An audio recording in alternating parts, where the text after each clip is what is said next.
आपण MPSC group C जी डिसेंबर 2023ला झालेली त्यातील मॅथ्स आणि रिझनिंग म्हणजे गणित आणि बुद्धिमत्ताचे प्रश्न सोडवत आहोत.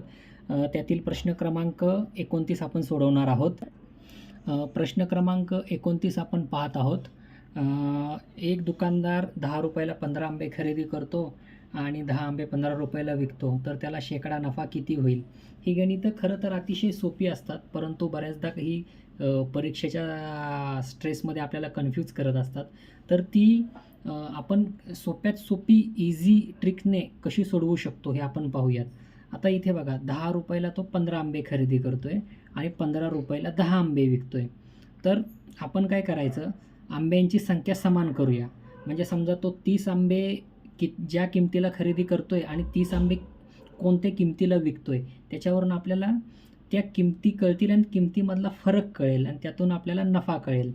तर बघा, 10 रुपयाला 15 आंबे खरेदी करतोय आणि 15 रुपयाला 10 आंबे विकतोय. नक्कीच याला नफा होतोय याच्यामध्ये. तर बघा, आपण काय करूया, 30 आंब्यांची खरेदी किंमत काढूया.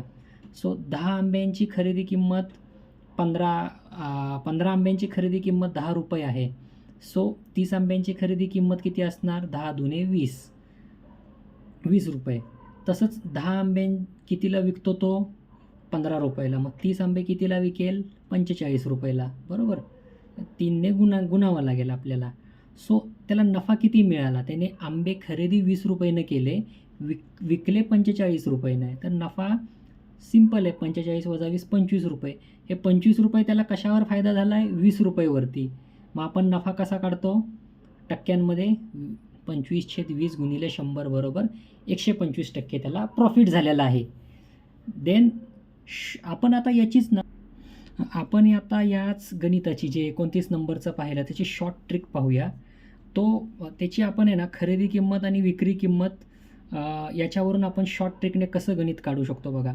तो 10 रुपयाला 15 आंबे खरेदी करतो, बरोबर, आणि 15 रुपयाला 10 आंबे विकतो. ठीक आहे. सो हे असं लिहून घ्या. देन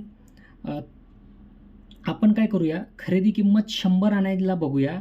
त्याच्यावरून विक्री किंमत आणि खरेदी किंमत याच्यामधला शेकडा फरक आपल्याला कळेल. बघा, इथे जर आपल्याला 100 आणायचे असतील तर इथे आपण काय करायचं, याला 10ने आणि 15ने गुणायला लागेल. कारण 15ने गुणलं तर हे 15 जातील, 10ने गुणलं तर 10 इकडे 100 येतील. सो इकडे जसं आपण 10 आणि 15ने गुणायचं तसं या बाजूला देखील आपण 10 आणि 15ने गुणायचं. सो इकडे 100 येतील आणि इकडे किती येतील? हे 10 कॅन्सल होतील, 225 होतील. म्हणजे 100 वरती त्याला 225 रुपये मिळालेले आहेत 100 रुपयेवरती. म्हणजे थोडक्यात त्याचा नफा किती झालेला आहे? 125 रुपये झालेला आहे. म्हणजे 100 वरती 125 रुपये म्हणजेच 125%. बरोबर, म्हणजे 100 रुपयेवरती 225 रुपये कमवलेले आहेत त्याने. म्हणजेच त्याचा नफा झालेला आहे किती? 125 रुपये नफा. म्हणजे त्याचा टक्क्यांमध्ये जर काढला तर 125% नफा झालेला आहे. धन्यवाद.